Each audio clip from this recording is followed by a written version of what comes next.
প্রাকৃতিক দুর্যোগকে উপেক্ষা করে রাজারহাট নিউ টাউনের বিধায়ক তাপস চট্টোপাধ্যায় নারায়ণপুর এলাকার দুস্থ বাচ্চা ছেলেমেয়েদের নতুন বস্ত্র তুলে দিলেন।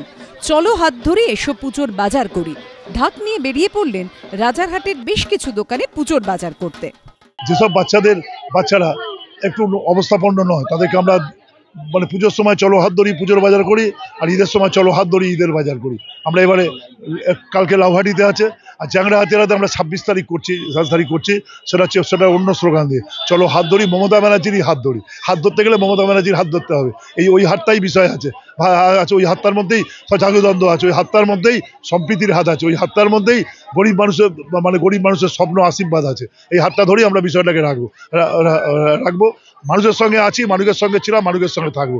যতদিন না ভগবান আমাদের তুলে নেয় প্রাণ, যতদিন স্পন্দন থাকবে মানুষের সঙ্গে থাকবো। মানুষ থেকে কেউ বিচ্যুতি করতে পারবে না। যখন চক্রান্ত করুক মানুষ সঙ্গে আছে, উপরওয়ালা সঙ্গে আছে, আল্লাহ সঙ্গে আছে, গড সঙ্গে আছে।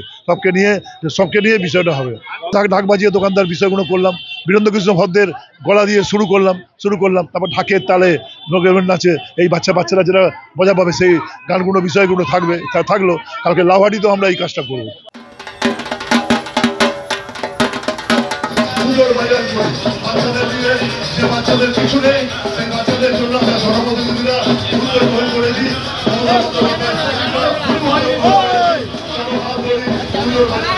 যত দুর্যোগ থাকুক, কোভিডে ছিলাম, কোভিডে তখন কারুকে দেখা যায়নি, কোভিডে ছিলাম।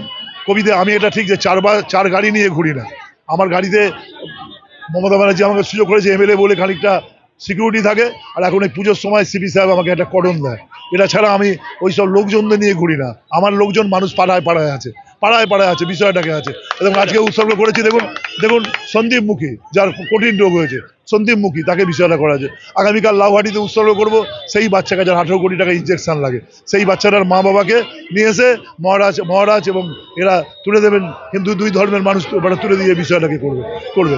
আজকে শুধু এই প্রোগ্রামটা করে খুব তৃপ্তি পাই। নিজের নাতনিকে যেমন আমি খুব ভালোবাসি, পানের আমার একমাত্র নাতনি যত জামা প্যান্ট চাই দিই, নাতনিকে দিয়ে যে আনন্দ হয় তার বেশি আনন্দ হয় বাচ্চাগুলোকে দিয়ে বিষয়গুলো করলে। এটা একটা আমার কাছে একটা অত্যন্ত প্রিয় বলে মনে হয়। আমি জানি আমি যে ঘরে জন্মেছিলাম, আমার পুজোর বাজার পঞ্চমীতেই হতো, বা ষষ্ঠীতেও মানে জুট মিলে কাজ করা মামা টাকা নিয়ে আসলে তাকিয়ে থাকতাম, সব বন্ধুদের বাজার হয়ে গেছে।